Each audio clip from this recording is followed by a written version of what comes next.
महात्मा फुले बाजारपेठेतील मसाला चक्कीच्या विरोधात स्थानिक नागरिक आक्रमक झाले आहेत. त्यांनी ठाणे महानगरपालिकेसमोर आंदोलन केलं. मसाला चक्कीमुळे होणाऱ्या प्रदूषणाच्या विरोधात ठाण्यात महात्मा फुले भाजी मंडई परिसरातील रहिवाशांनी ठाणे महापालिका मुख्यालयासमोर आंदोलन सुरू केलं आहे.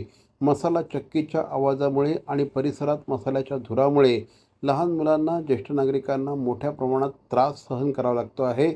या चक्क्या इथून बंद करा, अशा प्रकारची मागणी या ठिकाणच्या नागरिकांनी केली आहे. आणि आम्ही आवाजाने त्रस्त झालेलो आहोत.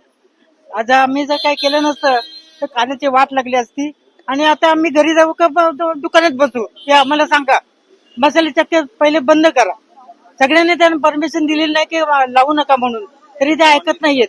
तर काय करायचं त्याने आता? बंद ठेवा. आणि आम्हाला एवढा त्रास होतो, मसाल्याचा त्रास, मुलांचा अभ्यासाचा त्रास, रात्रभर त्यांचा आवाज चक्कीचा एवढा त्रास होतो की हिसाबाच्या बाहेर होतो. तर प्रशासनाने काहीतरी आमचा विचार करावा.